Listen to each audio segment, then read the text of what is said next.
to another episode of Unboxing with Paul. Today I bring you the Moto E, not to be confused with the Moto E 2015, the launch of the Android KitKat. Let's take a look at it.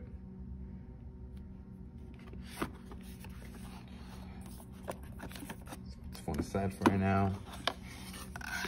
So in the box we get, of course, the brief instruction manual to familiarize yourself with the phone, along with legal safety documents, terms and conditions, all that good stuff. We also get a high quality SIM ejector tool, along with, I don't know if you guys can see it. Where's it at? Yep, there it is. Fortunately, it looks like we're gonna be getting micro USB in this phone.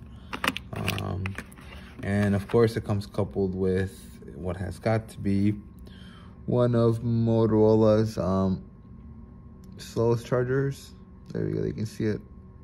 1 amp at 5 volts. So very, very slow charger for a very basic phone.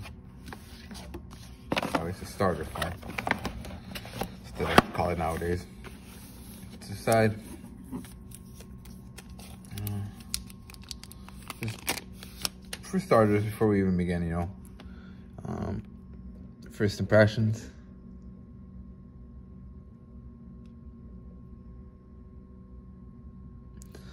Not bad.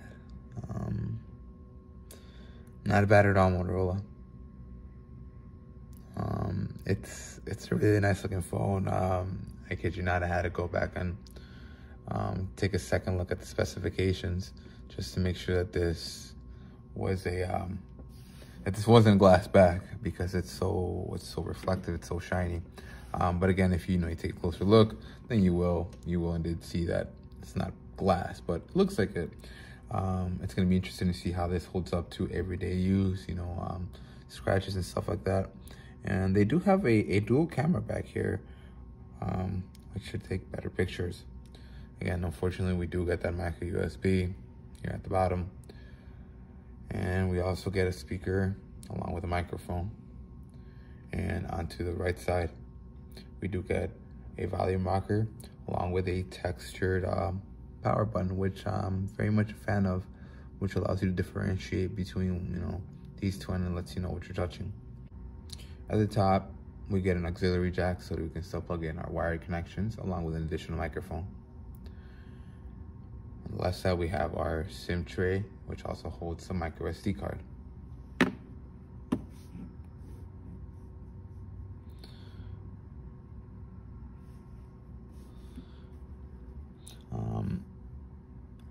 Just like a lot of new phones, the Motorola is going to want you to use this new way of navigating the phone called gestures. I've tried it.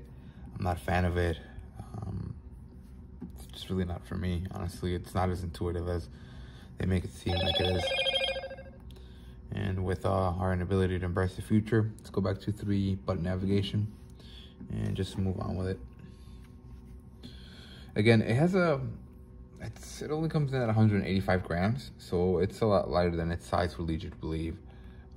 Yet it still feels premium because of how smooth and reflective the back is.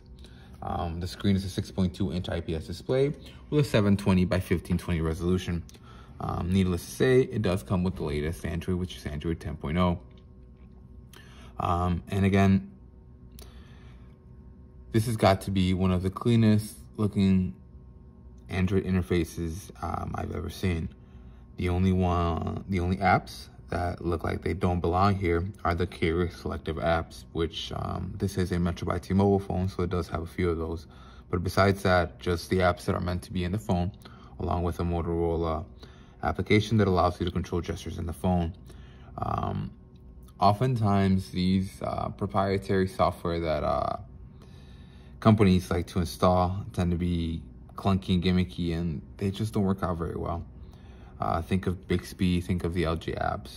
I'm not very much a fan of them. However, I think that Motorola gets a few simple things correct. For example, this is called, this is a 3-finger screenshot. Rather than having to press the up and down volume rockers along with the power button, simply just configure it to where if you push 3 buttons on the screen, it will allow you to take a screenshot. like so. In addition to that, you also have a function to pick up the phone and turn it over to enable Do Not Disturb mode. Now this is very discreet and allows you to enable Do Not Disturb mode without letting others know exactly what you're doing. I really also like, this has got to be my favorite one. It's usually famous of all Motorola's. Whenever the phone is asleep, the screen doesn't have to be necessarily on. All you do is you shake the phone and the flashlight comes on. You shake it again, and it comes off. It is very handy in the dark, at night, especially when you're driving at night and you drop something beside you in your car, or just whenever you're feeling scared of the dark. You can always just whip it out and turn it on. It's literally one of my favorite features on this phone.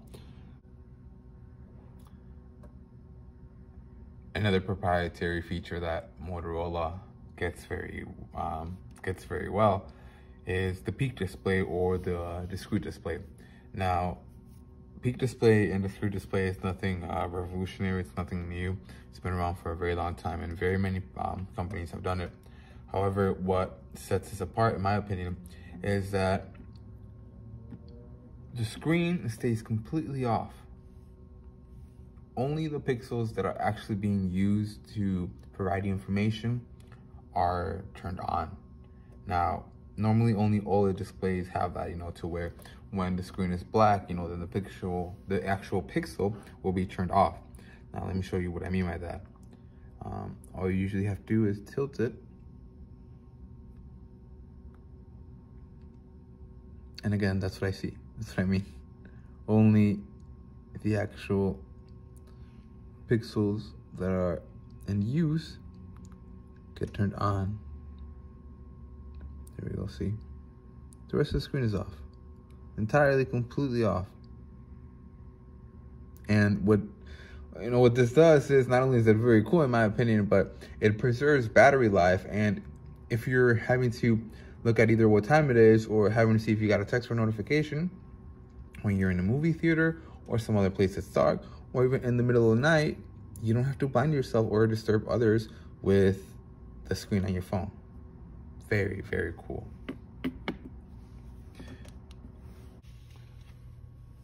So touching on the camera, we get a 13 megapixel and a 5 megapixel wide angle in the back. Surprisingly, these are able to record at 1080p at 60 frames per second. Why? I'm not sure. You're gonna fill up your phone right away, but you have that option nonetheless. 1080p at 60 frames per second, which is, it's actually pretty good. Although the screen is nothing to write home about, it's actually fairly adequate.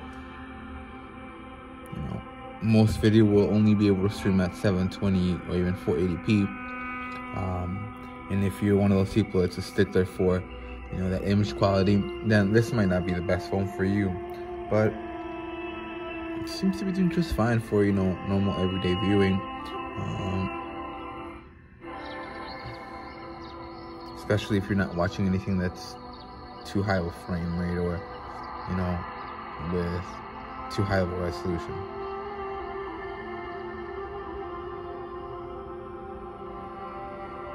And the audio seems, it's okay. It seems a little bit on the tinny side, This is a bit of a softer video.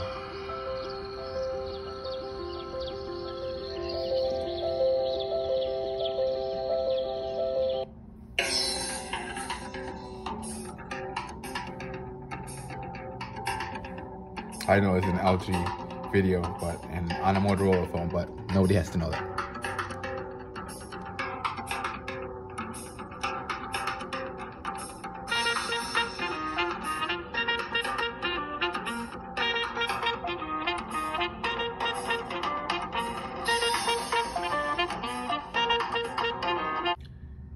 I'm very curious to see as to how Motorola's entry-level phone will perform when tasked with playing a game.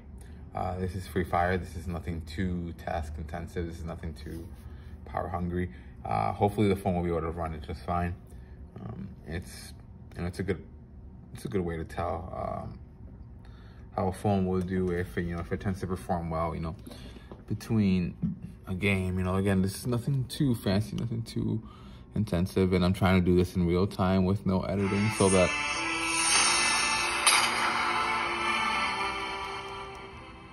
that you guys can see just how long or how little it takes from the moment it gets us into the moment it actually puts us into a game. Of course, all that purchase stuff, right? No, we don't want any of that.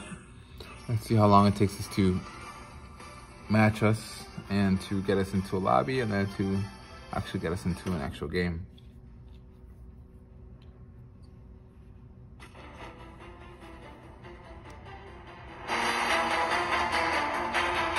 Again, audio is a little on the thin side,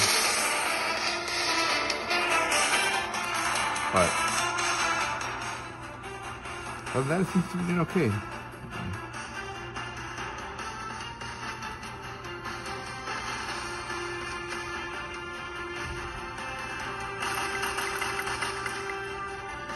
Change that. Okay.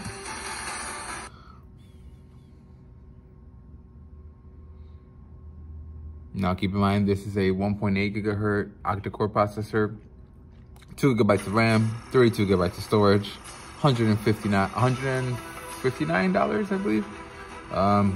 Entry-level phone. Let's find out how it does.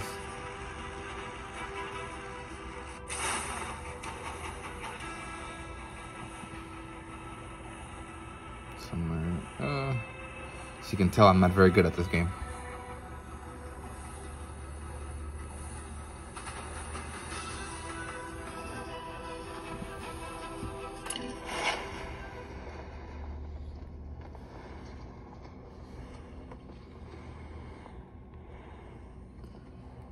I'm just trying to get comfortable here, that's all. I feel like I'm gonna lose either way.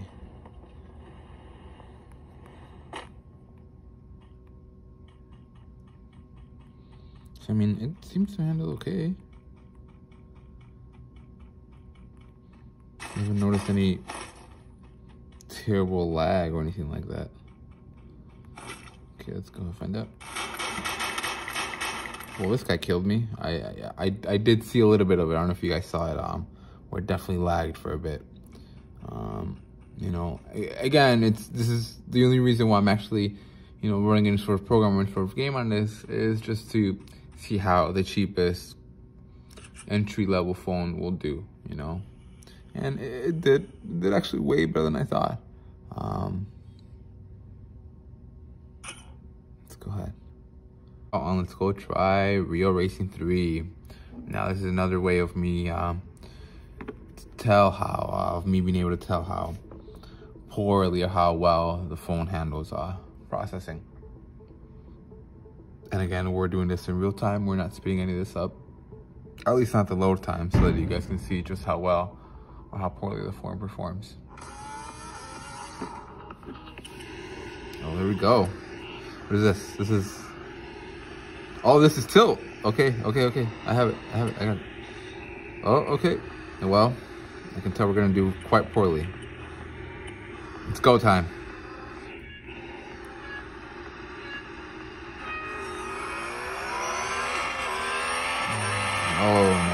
Oh no, I'm not. Yep. I am doing just about as well as I am expecting myself to. Well, it's about as well as I drive in real life.